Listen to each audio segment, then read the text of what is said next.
Tesla Giga Berlin gets the green light from the Water Association.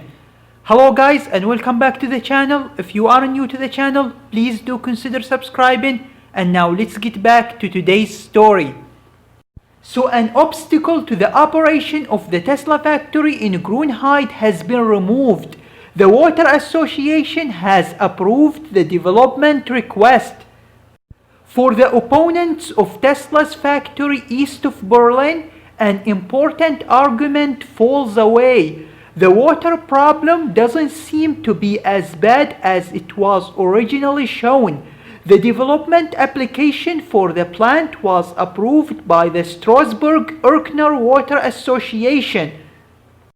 Tesla had originally calculated that the Gigafactory Berlin would need much more water, but then lowered the requirements significantly.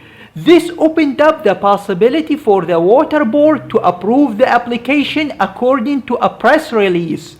The water consumption should peak at 3.3 million cubic meters per year. The forecast was later lowered to around 1.4 million cubic meters per year. The Water Association announced, with the decision that has now been made, the supply and disposal of the Tesla factory in the first expansion stage with the quantities requested from the approval process and the currently available resources of the Strausberg-Erkner Water Association is ensured. Whether this will appease the critics cannot be foreseen. There are 406 formal objections to the factory, which will be debated in Erkner on September 23, 2020. Tesla is still only building with preliminary permits and at its own risk. It's not yet clear when the final approval will come.